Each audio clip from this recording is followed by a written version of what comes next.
గత వీడియోలో శ్రీ వెంకటేశ్వర స్వామివారు తిరుమలలో తొలి అడుగు వేసినట్లు భక్తులు విశ్వసించే శ్రీవారి పాదాలు గురించి తెలుసుకున్నాం.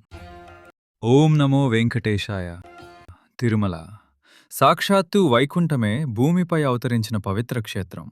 మీరెప్పుడైనా శ్రీ వెంకటేశ్వర స్వామివారిని దర్శించినప్పుడు ఆయన గడ్డంపై తెల్లగా కనిపించే పచ్చ కర్పూరాన్ని గమనించారా? అసలు ఆ పచ్చ కర్పూరం ఎందుకు అద్దుతారు? తిరుమల ఆలయ మహాద్వారం కుడివైపు గోడకు వేలాడుతున్న ఆ గడ్డపార వెనుక ఉన్న రహస్యమేమిటి? ఒక సాధారణ భక్తుడు స్వయంగా శ్రీనివాసుడినే గాయపరిచాడని ఎందుకు చెప్తారు? ఈ ప్రశ్నలన్నింటికీ సమాధానం పరమభక్తుడు శ్రీ అనంతాళ్వార్ జీవితంలో దాగి ఉంది. భక్తిని కళ్లకు కట్టినట్టు చూపించే ఆ అద్భుతమైన కథను ఈరోజు తెలుసుకుందాం.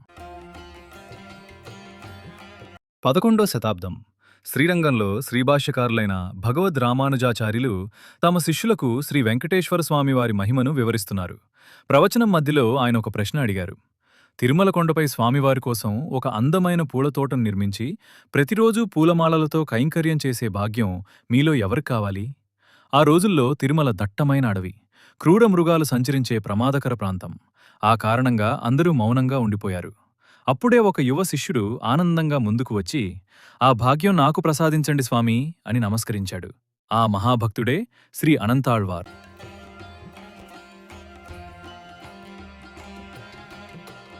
గురువు ఆజ్ఞను శిరసా వహించిన అనంతాళ్వార్ తన గర్భిణీ భార్యతో కలిసి తిరుమలకు చేరుకున్నారు.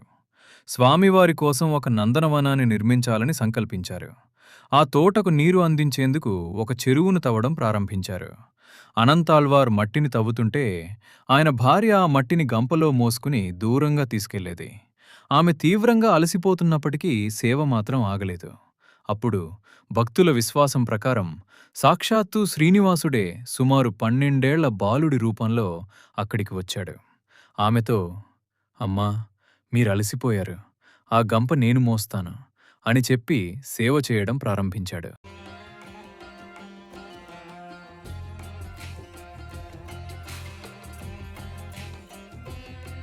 పని చాలా వేగంగా పూర్తవుతుండటంతో అనంతాళ్వార్ ఆశ్చర్యపోయాడు. వెంటనే ఆ బాలుణ్ణి చూసి, "నా స్వామికి నేను చేసే కైంకర్యంలో ఇతరుల సహాయం నాకు అవసరం లేదు" అని గట్టిగా చెప్పాడు. అయినా బాలుడు వినలేదు. మళ్లీ గంపను మోయడం ప్రారంభించాడు. భక్తి పరవశంలో ఉన్న అనంతాళ్వార్ తన చేతిలో ఉన్న గడ్డపారను ఆ బాలుడి వైపు విసిరాడు. అది వెళ్లి బాలుడి గడ్డానికి తగిలింది. రక్తం కారసాగింది. అప్పుడే ఆ బాలుడు పరుగెత్తుకుంటూ వెళ్లి ఆనంద నిలయంలో అదృశ్యమయ్యాడు. మరుసటి రోజు ఆలయ అర్చకులు గర్భగుడి తలుపులు తెరిచారు. వారు చూసిన దృశ్యం వారిని ఆశ్చర్యానికి గురిచేసింది. సాక్షాత్తు శ్రీ వెంకటేశ్వర స్వామివారి గడ్డం నుండి రక్తం కారుతోంది. ఈ విషయం తెలుసుకున్న అనంతాళ్వార్ పరుగున ఆలయానికి చేరుకుని స్వామివారి పాదాలపై పడి కన్నీరు మున్నీరయ్యాడు. నిన్న తనకు సహాయం చేయడానికి వచ్చిన బాలుడు మరెవరో కాదు, సాక్షాత్తు ఏడుకొండలవాడేనని గ్రహించాడు. భక్తుల విశ్వాసం ప్రకారం ఆ గాయం తగ్గేందుకు అనంతాళ్వార్ పచ్చకర్పూరాన్ని స్వామివారి గడ్డానికి అద్దారు. అప్పట్నుంచి ప్రతిరోజూ శ్రీవారి గడ్డానికి పచ్చకర్పూరం అద్దే సంప్రదాయం కొనసాగుతోందని భక్తులు విశ్వసిస్తారు.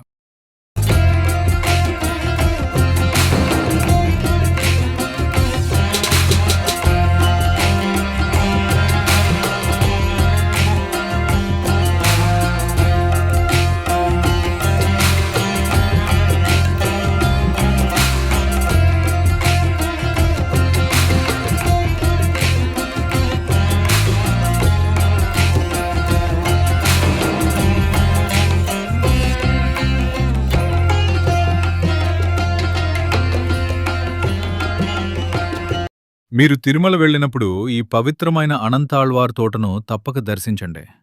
పుష్కరిణి గట్టున ఉన్న శ్రీ భూవరాహస్వామివారి ఆలయం నుండి ఈ తోటకు సులభంగా చేరుకోవచ్చు. వరాహస్వామి గుడి నుండి బయలుదేరి ప్రధాన ఆలయం వెలుపల ఉన్న మాడవీధుల గుండా నైరుతి దిశగా వెళితే ఈ నందనవనానికి చేరుకుంటారు. స్వామివారికి ఎంతో ఇష్టమైన ఈ తోటలోనే శ్రీ అనంతాళ్వార్ల పవిత్ర బృందావనం కూడా ఉంది. ఆనాడు అనంతాళ్వార్ విసిరిన ఆ గడ్డపారను నేటికీ మనం తిరుమల ఆలయ మహాద్వారం కుడివైపు గోడకు చూడవచ్చు.